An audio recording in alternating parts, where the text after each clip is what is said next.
ડાયરાનો કાર્યક્રમ રાખવામાં આવ્યો હતો અને એક જ સમયે તેમણે બંને કાર્યક્રમમાં પહોંચવાનું હતું, પરંતુ તેઓ એક કાર્યક્રમમાં નહોતા પહોંચી શક્યા અને તેના કારણે આયોજકોમાં રોષનો માહોલ જોવા મળ્યો હતો। અને તે સમય દરમિયાન જ્યારે દેવાયત ખવડના ડ્રાઈવર જ્યારે ગાડી લઈને અમદાવાદમાં જઈ રહ્યા હતા અને તે દરમિયાન ગાડીમાં તોડફોડ કરવામાં આવી હતી, જેમાં દેવાયત ખવડ જે છે તે કાર્યક્રમના આયોજકો ઉપર સતત આરોપ લગાવી રહ્યા છે કે આ ગાડીની તોડફોડ જે છે તે કાર્યક્રમના આયોજકો દ્વારા કરવામાં આવી છે અને તેની સામે આયોજકો દ્વારા પણ અનેક આરોપ પ્રત્યારોપ લગાવવામાં આવી રહ્યા છે। અને બીજી બાજુ જે છે તે દેવાયત ખવડ પણ પોતાનો પક્ષ મૂકી રહ્યા છે અને હાલમાં અનેક આરોપ પ્રત્યારોપનો દોર જે છે તે સતત ચાલી રહ્યો છે અને સોશિયલ મીડિયામાં પણ આ વિડીયો અનેક વાયરલ થઈ રહ્યા છે। અને તે વચ્ચે દેવાયત ખવડે પણ સોશિયલ મીડિયામાં પોતાનો વિડીયો શેર કરીને પોતાનો પક્ષ મૂક્યો હતો અને તે વચ્ચે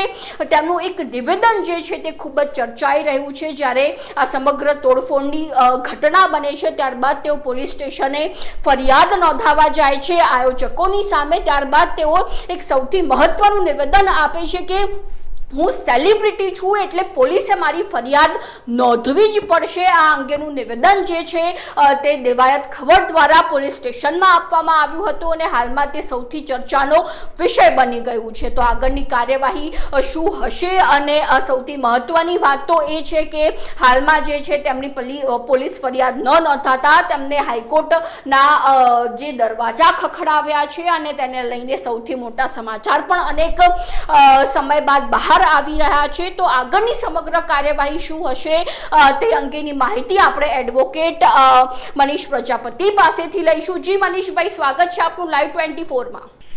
દેવાયત ખવડ જી મનીષભાઈ, હાલમાં જે દેવાયત ખવડનો વિવાદ ચાલી રહ્યો છે અને તે અંગે જ્યારે તેઓ પોલીસ ફરિયાદ નોંધાવવા જાય છે અને તે સમયે તેમના દ્વારા એક મહત્વનું નિવેદન આપવામાં આવે છે કે હું સેલિબ્રિટી છું એટલા માટે પોલીસે મારી ફરિયાદ લેવી જ પડશે। શું સેલિબ્રિટી માટે કોઈ અલગ કાયદા જે છે તે ઘડવામાં આવ્યા છે અને આગળની કાર્યવાહી શું હશે તે અમને જરાક સંક્ષિપ્તમાં બતાવશો?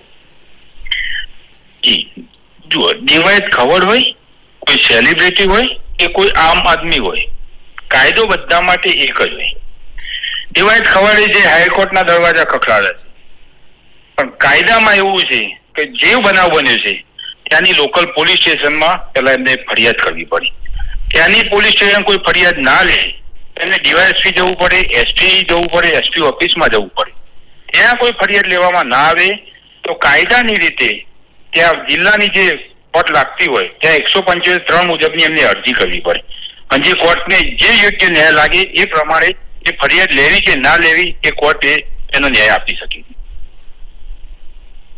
જી, એટલે પહેલા તેમણે ડિસ્ટ્રિક્ટ મેજિસ્ટ્રેટમાં પોતાની ફરિયાદ લઈને અરજી લઈને જવું પડે, પોલીસ ફરિયાદ કરવી પડે અને ત્યારબાદ જ તેમને હાઈકોર્ટના દરવાજા ખખડાવવા પડે। તે રીતની જે કાર્યવાહી થતી હોય છે મનીષભાઈ? એમને જિલ્લાની કોર્ટમાં 175(3) મુજબની એમની અરજી કરવી પડે। જિલ્લાની કોર્ટ એનો યોગ્ય હુકમ ના કરે અને દેવાયત ખવડને કોઈ એમને યોગ્ય હુકમ નથી લાગતો તો એ પ્રમાણે હાઈકોર્ટમાં જઈ શકે છે। હાઈકોર્ટ એનો ઓર્ડર કરે, એના ઉપર જે કાયદો છે એ બધા માટે સરખો છે। દેવાયત ખવડ હોય, સેલિબ્રિટી હોય, કોઈ પાર્ટી હોય।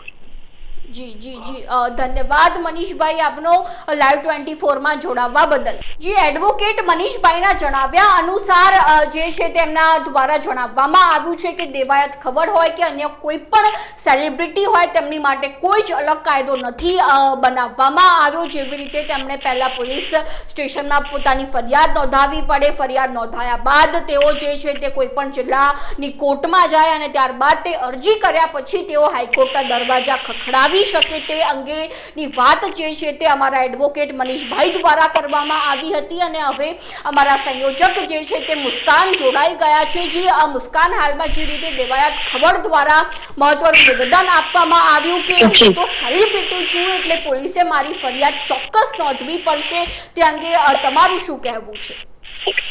જી, મિત્ર, જે પ્રમાણે વાત કરવામાં આવે તો દેવાયત ખવડ, હવે તમે વાત કરી રહ્યા છો એ પ્રમાણે હું તમને જણાવી રહી છું કે મારું એવું કેવું છે કે કાયદો બધાને માટે સરખો હોય છે। પહેલા તે મોરે મોરો કહીને બ્રિજદાન ગઢવી સાથે તેઓ આગળ આવી ગયા હતા અને હવે જો કાયદાની વાત આવી તો જ્યારે કાયદો સામે આવે છે ત્યારે કોઈના પાર્ટી આગળ આવે છે કે ના સમાજ આગળ આવે છે. કાયદો બધાની માટે સરખો હોય છે, પરંતુ એ જયારે પોલીસ સ્ટેશન એમની ફરિયાદ નોંધાવવા માટે ગયા ત્યારે એક રૂબાબ સાથે એમને એવું કહ્યું કે તમે મારી ફરિયાદ નોંધો કારણ કે હું એક સેલિબ્રિટી છું. સેલિબ્રિટી માટે પણ કાયદો એક છે અને જે આમ જનતા છે એના માટે કાયદો સરખો છે. એટલે આ પ્રમાણનું એમનું જે સ્ટેટમેન્ટ હતું એને લઈને આ જે વિવાદ છે વધુ વકર્યો છે અને કંઈક એવું પણ કહી શકાય કે દેવાયત ખવડ જ્યારે એમને એક સાથે 2 પ્રોગ્રામ લીધા પરંતુ એક જ પ્રોગ્રામમાં તેઓ પહોંચી વળ્યા અને બીજા પ્રોગ્રામના જે આયોજક હતા એમના દ્વારા કદાચ એમના પર ગુસ્સો ઠાલવવામાં આવ્યો હોય એવું પણ પ્રાથમિક માહિતી પ્રમાણે સામે આવી રહ્યું છે. આ સાથે એમની હજી જે ગાડીને નુકસાન કરવામાં આવ્યું છે એ ગાડી પણ એમની પાસે હજી સુધી પરત પહોંચી નથી. એટલે એના કારણે એમને એવું કહ્યું છે કે હું હાઈકોર્ટના દરવાજા હવે ખખડાવીશ. પરંતુ જો જે પ્રમાણે મનીષભાઈએ વાત કરી પ્રમાણે આપનું લાઈવ ચાલી રહ્યું છે, મનીષભાઈએ જે પ્રમાણે વાત કરી તો એમાં ખરેખર એવું જ હોય છે કે જે તે જિલ્લો છે એના પોલીસે તમે ફરિયાદ આપો, ફરિયાદ આપ્યા પછી જો ફરિયાદ ન લેવાય તો તમે એસપી ડીવાયએસપી પાસે જાઓ અને એના પછી તમે હાઈકોર્ટે જઈ શકો ત્યારે જઈ શકો જ્યારે નીચલી કોર્ટ તમારી કોઈ પણ પ્રકારની કાર્યવાહી ન કરે ત્યારે. પરંતુ આ કિસ્સામાં ક્યાંક એવું જોવામાં આવી રહ્યું છે કે દેવાયત ખવડ ને એક એવો રૂબાબ છે કે પોલિટિશિયન સાથે પણ જોડાયેલા છે. એટલે એમને એવું છે કે મારી સાથે હુમલો થયો છે તો ચોક્કસપણે આ લોકો ફરિયાદ કરશે. પરંતુ હવે જોવાનું એ રહેશે કે શું ખરેખર આના પર કોઈ કાર્યવાહી કરવામાં આવશે કે પછી દેવાયત ખવડ અને જે પોલીસ કર્મચારીઓ છે આવા બીજા જે કહેવાય કે આયોજકો છે આમને સામને મોરે મોરા આવશે. અને આ બધાની વચ્ચે જે અત્યારે આ જે લોક ડાયરાઓ યોજાઈ રહ્યા છે એ લોક ડાયરાઓ અત્યારે કોઈ સમાજને એકઠી કરવાની વાતો નથી કરતા. આ એક સમાજ જ્યાં ફોર એક્ઝામ્પલ કે એ કોઈ જગ્યાએ એક ડાયરામાં જાય છે તો એ પર્ટિક્યુલર એ સમાજની વાતો કરે છે. પરંતુ તમે એ જગ્યાએ નરસિંહ મહેતા જે મોટા મોટા કવિ રહી ચુક્યા છે એમને તમે જુઓ તો એ આપણને સીધો ભગવાન સાથે સંપર્ક કરાવે, સંવાદ કરાવે એવા એમના ડાયરા હતા. પરંતુ આજકાલના જે ડાયરાઓ છે એ ફક્ત હવે મોરે મોરા આવી જવા માટેના હોય છે, એકબીજાને નીચી પાડવાની હોય છે. અગાઉ પણ હવે ઘણી બધી આપણે ડાયરાઓની મોજ જોયેલી છે કે જેમાં લોકોને નીચા પાડવા માટે આ લગભગ લોકો ડાયરા કરતા હોય છે. જે મેક્ષુ જી મુસ્કાન, ઘણી વખત આપણે ડાયરામાં એ પણ સાંભળ્યું છે કે આપણી જે ભારતીય સંસ્કૃતિ જે છે તેને લલકારવાનું કાર્ય જે છે તે અનેક ડાયરાઓમાં થતું હોય છે. આપણી જે ભારતીય સંસ્કૃતિ જે છે તે લોક ડાયરાની તે હાલમાં નથી જળવાઈ રહી જેવા અનેક વિડીયો પણ આપણે જોતા હોઈએ છીએ અને અનેક લોક જે કલાકારો જે છે તે ડાયરાના કલાકારો જે છે તે અનેક આરોપ પ્રત્યારોપ જે છે તે પોતાના ડાયરામાં મૂકતા હોય છે. એટલે કે હાલના ડાયરામાં જે છે તે ભારતીય સંસ્કૃતિની જે ઓળખ નથી જોવા મળી રહી. મુસ્કાન, બિલકુલ મિક્ષુ, જે પ્રમાણે જેમ આપણે વાત કરી કે અત્યારે આપણા ગુજરાતમાં ખાસ સૌરાષ્ટ્ર બાજુ તમે જાઓ તો રોજ એક ડાયરો તમને જોવા મળે. પરંતુ એ ડાયરા એટલા માટે થતા હોય છે કે હવે આ લોકો કાર્યક્રમો નથી કરતા, આ લોકો સંસ્કૃતિ નથી જાળવતા, પરંતુ એ સ્ટેજની ગરિમા ભૂલીને એ લોકો એકબીજાને નીચી પાડવાની કોશિશ કરે છે. તમે હમણાં જ બ્રિજદાન ગઢવીનો અને પછી દેવાયત ખવડનો જે વિવાદ વકર્યો હતો એ પણ આપણે સૌએ જોયો છે. એમાં પણ એ જે સ્ટેજની ગરિમા છે નથી સાચવતા, પરંતુ એ સ્ટેજ પર બેસીને એકબીજાને આકરા પ્રહારો કરી રહ્યા છે, એવું કહી રહ્યા છે કે તમને મારાથી કોઈ પણ તકલીફ હોય તો મોરે મોરા આવી જાઓ. આ મોરે મોરો શબ્દ જે છે દેવાયત ખવડ દ્વારા જ લાવવામાં આવ્યો છે. એટલે આ લોકો હવે પૈસા કમાવાની આડમાં જે સમાજ છે એને એકજૂથ કરવાની જગ્યાએ સમાજને પાળવાની, સમાજને એકબીજાથી દૂર કરવાની કોશિશોના ડાયરા ચાલી રહ્યા છે, ના કે પછી ભગવાન સાથેના સીધા સંવાદના ડાયરા. જી મુસ્કાન, ધન્યવાદ આપનો જોડાવવા બદલ અમારી સાથે.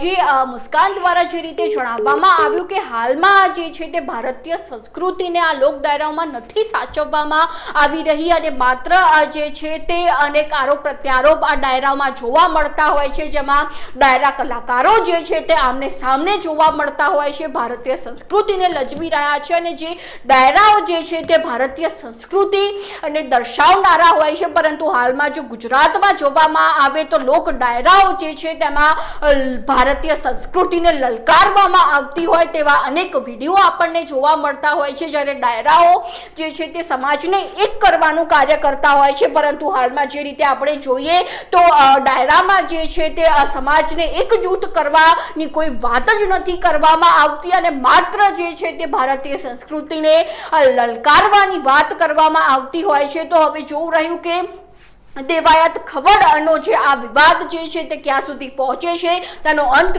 ક્યારે આવે છે અને આપણી જે ભારતીય સંસ્કૃતિ જે છે તે ડાયરાઓમાં સચવાય છે કે કેમ તે અંગે પણ જે છે તે અનેક પ્રશ્નો ઉઠી રહ્યા છે. તો અમારી સાથે ચોક્કસથી જોડાયેલા રહેજો અને હજુ સુધી જો તમે લાઈવ 24 ને સબસ્ક્રાઇબ નથી કર્યું તો હાલમાં તેને સબસ્ક્રાઇબ કરી દેજો. જી નમસ્કાર.